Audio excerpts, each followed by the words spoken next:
Maybe you looked at Steam Machine pricing and thought, yeah, I could do that myself. Or the thought of paying for yesterday's hardware at today's pricing wasn't appealing to you. Either way, I think there are 10 things you should know before paying for a Steam Machine killer, or any home theater PC. Number 1. Plug-and-play PCs are a myth. Whether or not your motherboard supports HDMI CEC, the idea of a plug-and-play PC is a myth, and you should be wary of any manufacturer, including Valve, who tries to advertise to you plug-and-play gaming as such. This sort of narrative undercuts both the strengths and the weaknesses of any gaming PC. Take HDR for example. On console, HDR is easy. You simply need a capable game, a capable display, and if you have it turned on in your global settings, which probably is on by default, it'll just play HDR the way it was meant to be played. On PC, on the other hand, you probably have to turn that on in Windows settings, calibrate your Windows settings to make sure you're getting the right color and the right output, turn it on in your game settings, and then troubleshoot the games that still don't work or still have weird brightness levels.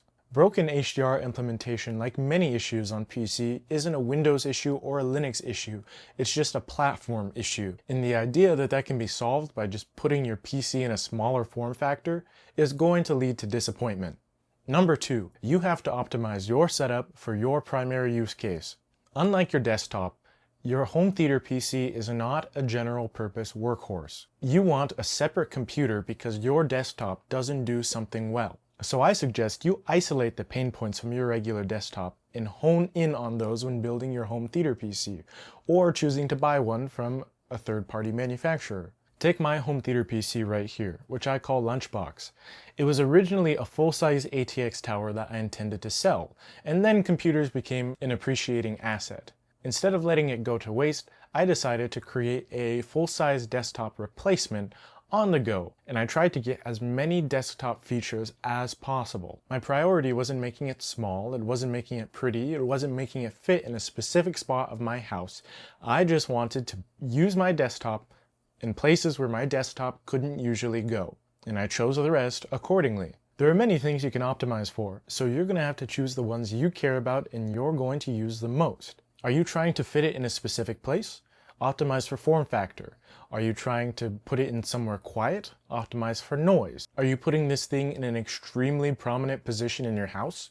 Optimize for presentation. Do you not really care what goes inside of it and something is better than nothing? Then optimize for price. It really doesn't matter what you optimize for, as long as you go for something. Number 3, success depends on prep work. You gotta think like Batman when using a home theater PC. Always have contingency.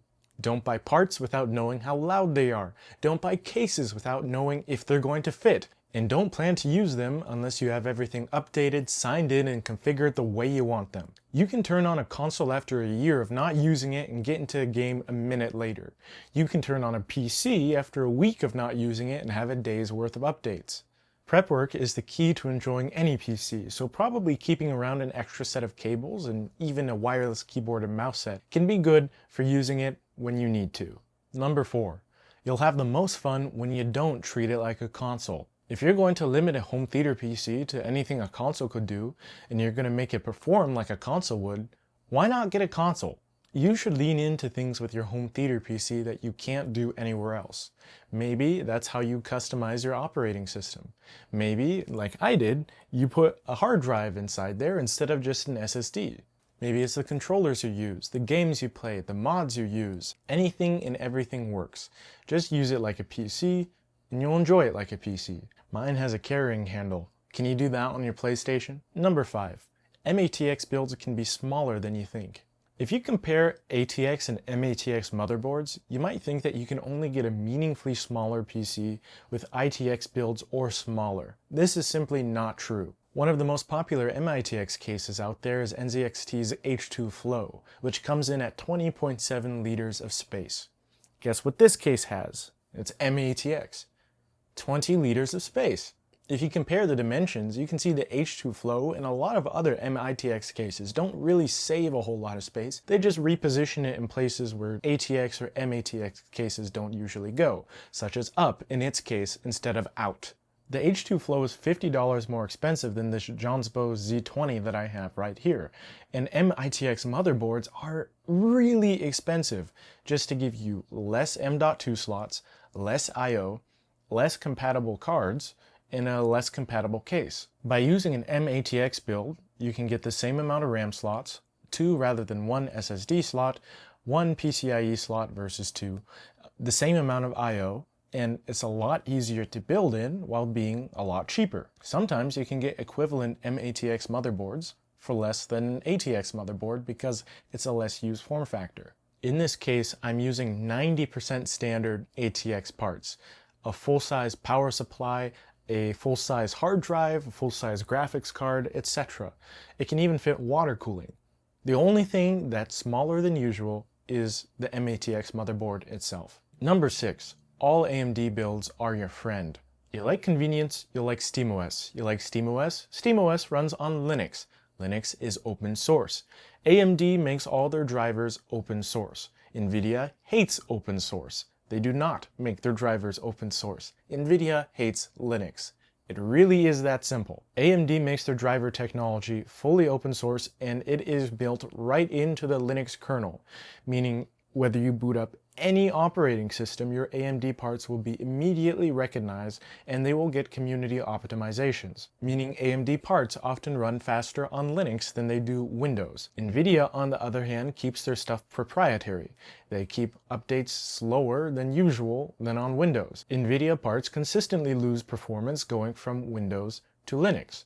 This is not a Linux issue, this is an NVIDIA issue because it opposes open source. On the other hand, AMD GPUs benefit from some open source community solutions that they don't even have on Windows. Apps like Goverlay and DecuLoader allow you to easily inject the latest FSR4 version into any game with FSR2, DLSS, or XeSS. Yes, one of the three. This allows you to use FSR4 on games even the 9070 XT on Windows can't use, like The Last of Us Part 1, Expedition 33, and the Dead Space remake. This is fantastic for home theater PCs as it allows you to squeeze an extra bit of performance when upscaling to resolutions you wouldn't usually go to, like 4K. Optiscaler is available on Windows, but it's far more labor intensive. All AMD builds, or at the worst an Intel CPU and an AMD GPU, are going to be far more stable and far more consistent and easy to use, especially as a beginner in Linux. So that means Bazzite, SteamOS, CachyOS, you name it, will be easier to set up and use and then keep running consistently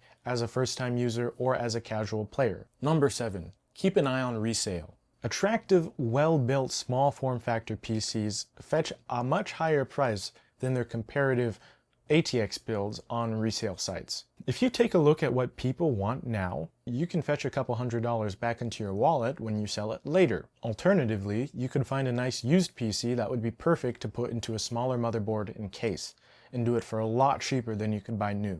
Number 8.